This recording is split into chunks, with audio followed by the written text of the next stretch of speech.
All righty. Good morning, everybody. Welcome to the October webinar. I hope your fall is going well. This will be our agenda for today. We're going to get started with Marianne talking to us about the new SDE website and as well as important dates for CNP. And then we'll hear from Pamela regarding Farm to School Month, Crunch Day, the Hydroponic Gardens Round 2, the Eastna Fall Expo and virtual farm tours, as well as literacy from the lunchroom. And then we'll have Cass for verification and direct certification and smart snacks. And then we'll hear from Sean regarding USDA foods. And then we'll hear from Cass again for professional standards. And then that's the date for our next webinar. So without further ado, hand it over to Marianne. Marianne? Thanks, Alex. Can you hear me okay? Yes.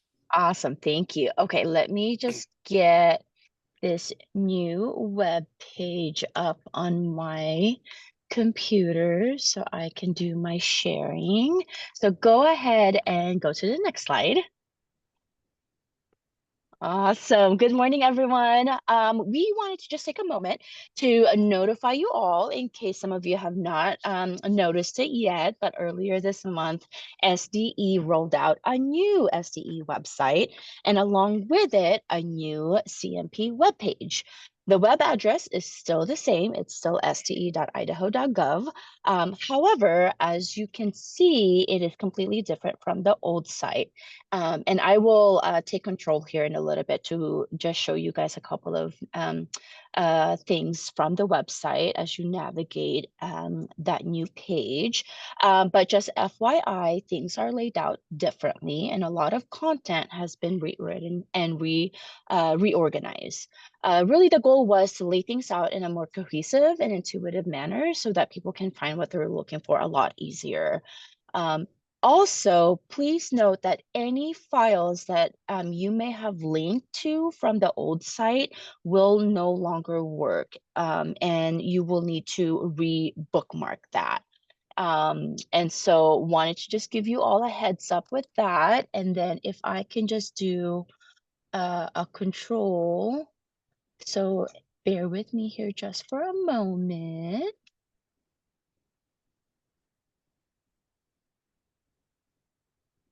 Perfect. Alex, can you confirm if you can see that web page on our end I can see it or on on your my end? end.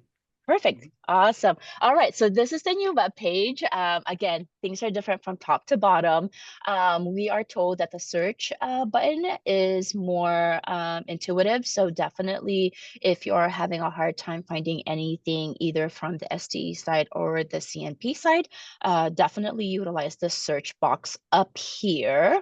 To get to our web page, if you just go down under the tab About Us, and go select departments, it will bring you to all of the departments under SDE.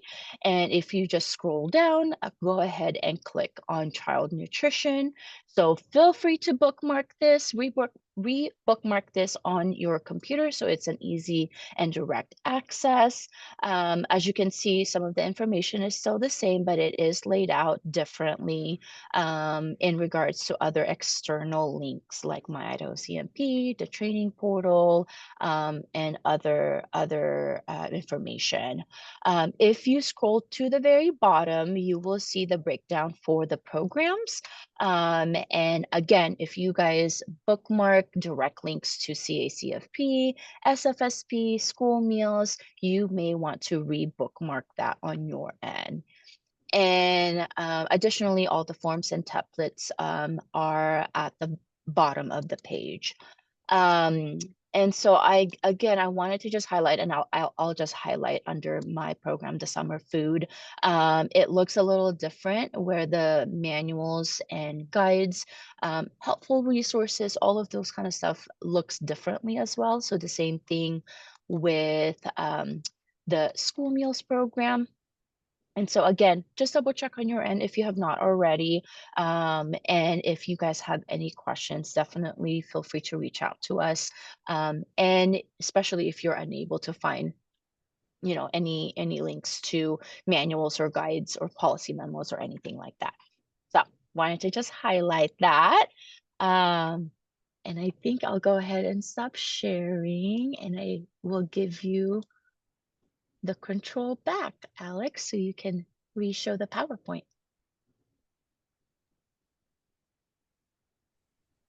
and we can go into the next topic. All right. Can we all see that? Yep. Perfect. All All right. right, next slide. Awesome. So the next topic I wanted to just go over is in regards to important dates all across child nutrition programs. Go ahead and go to the next slide, Alex. So we wanted to just highlight as you all plan out your school year, please just be mindful of various important dates coming up to ensure that there's prioritization of tasks. So keep in mind when your NSLP administrative reviews are scheduled, when the USDA Foods Catalog enrollment is open, this SFSP trainings coming up in the springtime, as well as the CACFP online trainings. Our department is trying to be very mindful of when trainings and other important events are scheduled. However, there are times when constraints do occur and important events are scheduled near each other. So please be sure to just plan accordingly. We hear you all when you let us know that trainings and due dates and AR schedules are too close to each other. And we try very, very hard to make sure that we are planning that accordingly. But, there are moments where it's just we're unable to accommodate that to the best of our ability. So we just wanted to make sure to just plant that seed and let you guys know to just, double check those dates and put them in your calendar so that you can plan well in advance to complete all of the action items, follow-up tasks, and all of those things. So wanted to just highlight that to everyone. And I think that's it for me. Thanks, Alex. Thanks, Marianne. All right. And then we'll hear for Pamela for Farm to School Month. Pamela? Yay, thanks, Alex. Next slide, please. Happy Farm to School Month, everybody. So the governor proclaimed October as Farm to School Month in Idaho again this year. And that means that you are go above and beyond on getting local foods into your cafeterias, into your schools. Celebrate with Idaho Preferred and let us know how you are celebrating. Some folks are having harvest celebrations and farmers harvest markets. Some are holding tasting events, and many are integrating local produce into their FFEP activities. And the cafeteria posters with the local food served today section should be easy to fill out right now. Here are some other ideas that you can use for celebrating Farm to School Month. And the governor has said, go ahead and do it up. So that's great. Next slide, please. And what's in season? There's still a lot of variety, like 70% of what's in season. We've had on our team, we had a crunch day on Monday, and we had fresh local carrots and turnips, radishes, zucchinis with the blossoms still on the ends, apples, and well, go ahead. Next slide, please. Celebrating Crunch Day this year. These are some of the things that we were able to have, and it's one way to celebrate Crunch Day this year. I do have funding for reimbursement of your Crunch Day local produce costs. So, and that is on our website that Marianne helped show us if under the Patrick Leahy Farm to School program, you'll see a registration form, and there's a mini grant that's not quite posted yet, but I'll get that up there as soon as I get it back from our team and our procurement team. and get it out there. But yeah, you're eligible for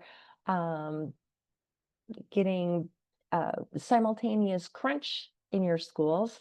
And please let me know if you have any questions about that. Next slide, please.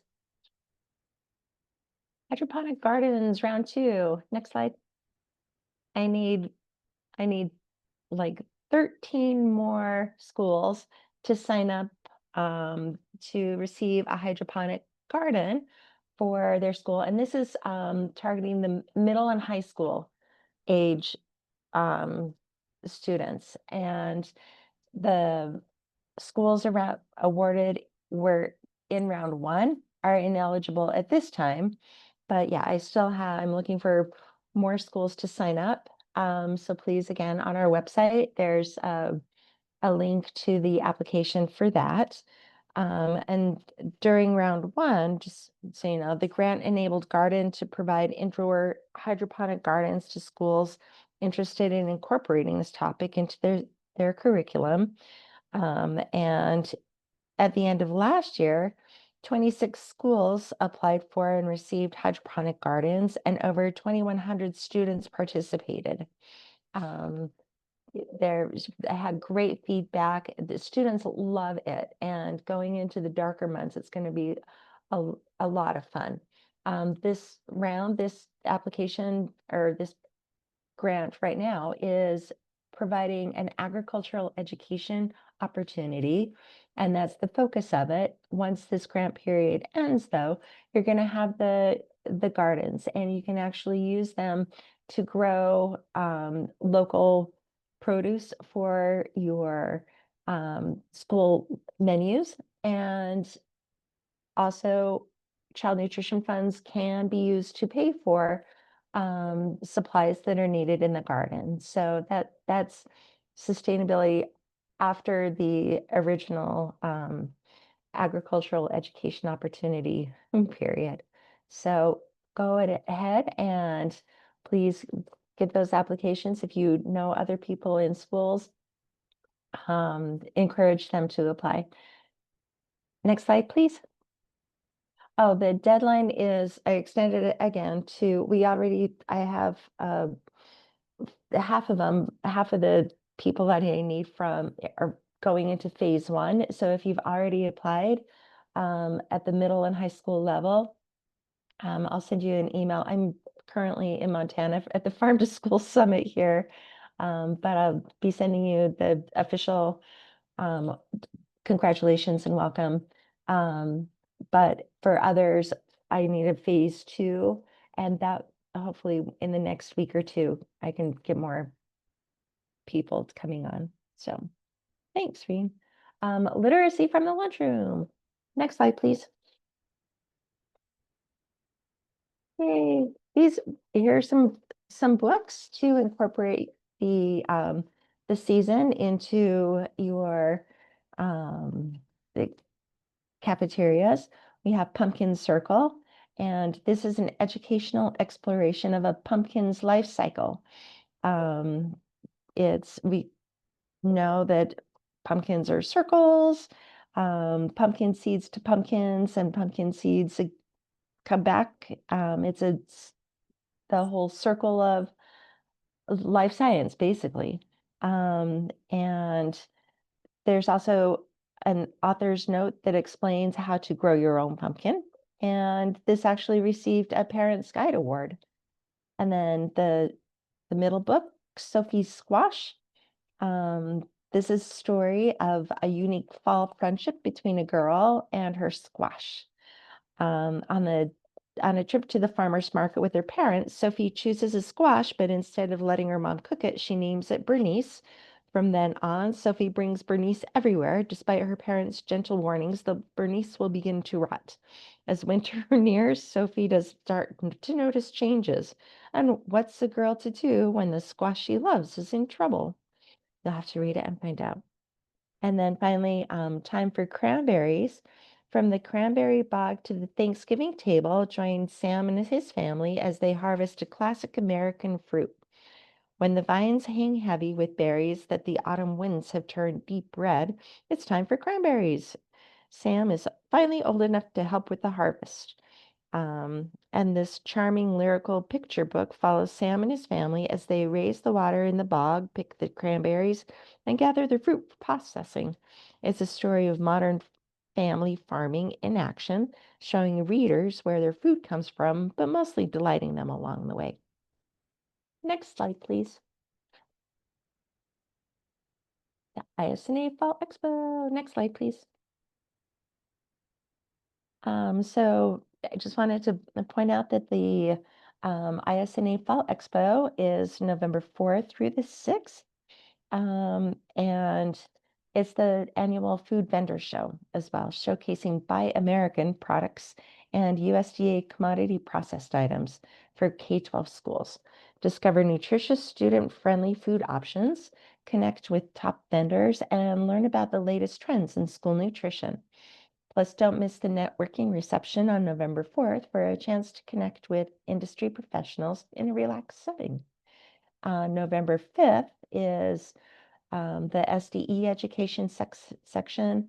There's an excellent inventory, turning numbers into know-how with Kendra Holden workshop. And then the food show in the afternoon is industry Q&A and the USDA Advisory Council meeting. And then November 6th is procurement training with Dr. Katie Wilson. There's the website, and if you have questions, I'm sure Carla would be happy to answer more of those for you. Next slide, please. Virtual farm tours. Next slide. Where's my Dairy West? Slides. So, no, I don't see the Dairy West slide. So the virtual farm tours, go back, if you can go back to virtual farm tours, please. Okay, I'll put in the link, the Dairy West website. We've talked to Dina Benson from Dairy West before, but they're on their website in the partner portal are virtual dairy farm field trip and links to other field trips. So if you're planning farm to school month activities and want to take students on virtual farm field trips, this is one. Dairy West partner portal is one place to find them. So again, if you need assistance with that, I'll also put Dina's email in the chat for you all. So that's, sorry those slides disappeared, but you can go to their website and find them. So happy Farm to School Month, and please reach out and let me know what you're doing. Thanks, Alex. Thanks, Pamela. All right, and we'll now hear from Cass for verification. Cass? Hi. Hey, thanks so much, Alex. Good morning, everyone. I'm just going to chat a little bit about verification, something that should have been started by all food service directors. But first, I want to add, I love seeing that we have 60 participants this morning, and the number has been slowly ticking up. So great to have all of you with us today. So next slide, please. So this is simply a reminder that the verification process should have started already on October 1st. So basically your letters should be sent out notifying food service directors, to notify families that they have been chosen for the verification process. So the main activities are right here on this slide. There's also a really great detailed list of like how to do verification in download forms. So if you have any questions, I recommend pulling that up and taking a look at that. If you still have questions, please feel free to contact the NSLP team and we will be more than happy to assist you.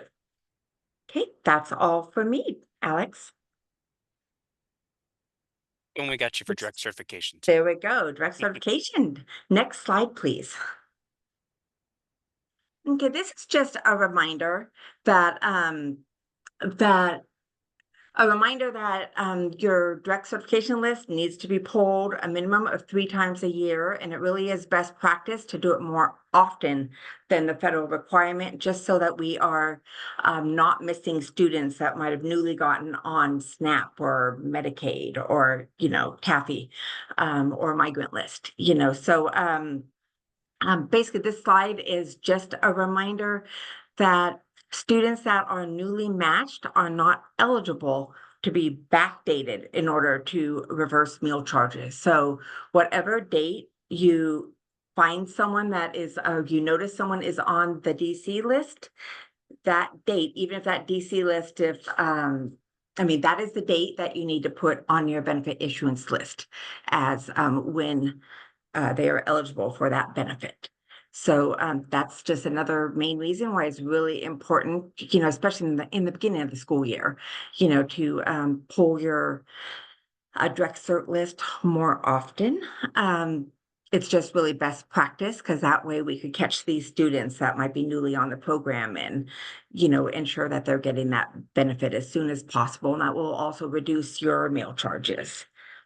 And just a quick disclaimer here that the state agency does not receive like the date the student is approved by Medicaid. So that's just one of the reasons why backdating is not an option. And next slide, please. Smart Snacks. Next slide. So this is just a reminder about Smart Snacks. There's a link here where you can find out more information if you, especially for any new food service directors out there. Welcome to our webinars. We'll provide, basically this link will provide you with more information on Smart Snacks. And just a basic reminder, any food or beverage that is not part of a reimbursable meal that is available for students to purchase is, needs to be Smart Snack compliant. And that is a federal regulation. And we have a link down here for additional information for your reading pleasure. And once again, if you have any questions on Smart Snacks, please feel free to contact myself or any member on our team. The NSLP email address is great, because let's say if I'm out of the office, someone on the team will be able to jump in and help you. So you wouldn't have to wait for me to return if I were out. So, but that's it for Smart Snacks, Alex. Thanks so much, Cass. All right, and now we'll hear from Sean for USDA Foods. Sean? Good morning. I will be going over the October updates for USDA Foods. And first of all, we have received a final determination from USDA that our flour trucks will be canceled due to the explosion at the vendor's facility. The vendor was to supply 3 truckloads, and all 3 will be canceled. However, we do have 1 truck remaining that was scheduled for January that has not yet been purchased. So hopefully we will be able to keep this truck scheduled if bidding by AMS is successful. I've also gone in and purchased a truck of frozen peach cups to substitute for the frozen strawberry cups that had a shortfall.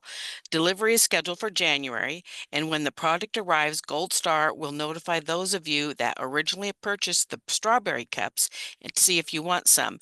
Any remaining will go onto the advertisement board for anyone else who would like some. I wanted to also thank you all for responding to the DoD survey that went out on October 1st. I have let USDA know how much of the additional funding will be moved to favors. The due date for this was October 17th. Once USDA moves the funding, I will go in and update everyone's allocations. My expectation is that the additional DoD funds will be available by the end of the month. However, with the government shutdown, USDA is understaffed, which may cause a delay, but I will let you know when they are available. I also wanted to remind you that the ISNA Food Show will be scheduled for November 5th, and the USDA Foods Advisory Council will be meeting that day at 4 p.m. at the show to discuss plans for the 2026-27 catalog and other important items. And then finally, I wanted to, next slide, please. I wanted to remind you that there will be a USDA Foods online training immediately following this webinar to start at 9:30. Edith Gonzalez with USDA Foods will be presenting on inventory management and Gold Star food reports. A link to attend the training was sent to everyone who registered through the CNP training portal, but I will also post a link here in the chat for those of you that did not register but would still like to attend. For those of you who are unable to attend, it will be recorded and placed in the CNP training portal for future reference. And that is all I have. Thanks so much, Sean. All right, and then we'll hear from Cass again for professional standards. Cass.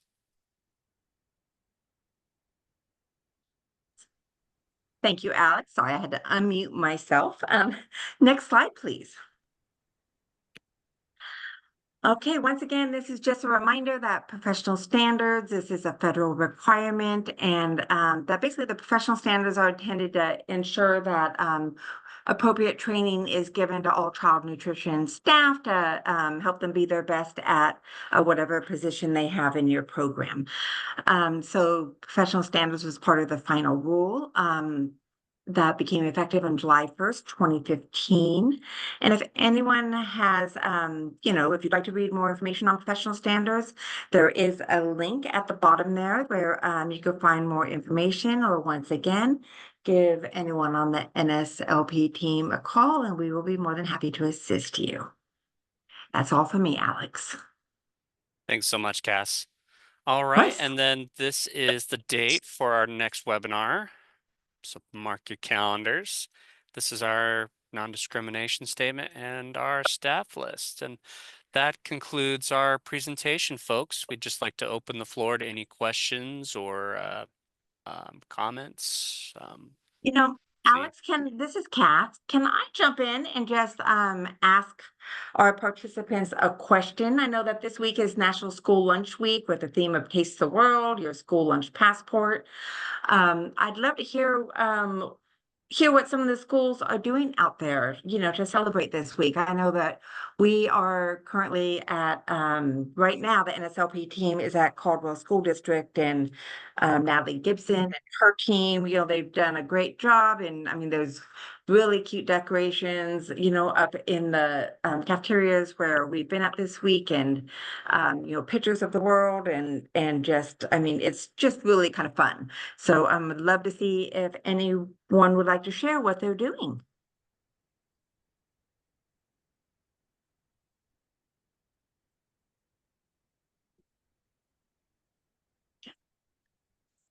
And a baked potato bar next week for Farm to School Month.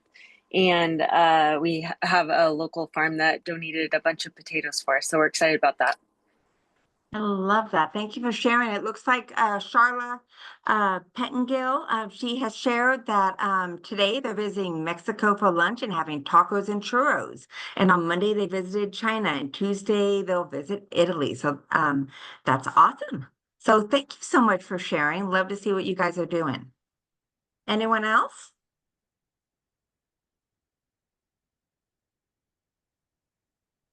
Okay, Alex, I'll hand it back to you. Thank you for letting me interrupt. Oh, not a problem, Cass. Hey, Alex, it might be worth going over the conversation in the chat box, just in case folks are not opening the chat box, because I know there's some questions in there too, so it might be a good idea to just highlight that. We have one here. Is there a reason why when you upload your DC list that sometimes a student isn't put on the approved list? Some students I can manually add and they pull up on the list, but not when I upload the entire list. And I was gonna sorry, say, go ahead, Lynda, Lynda. can I defer to you, Lynda, on that question, please? Yeah, Rachel, you will have to call our office and let us look at the list. Sometimes if there's a funky character in there, it stops looking at the rest of the students. But based on your question, I can't troubleshoot right now.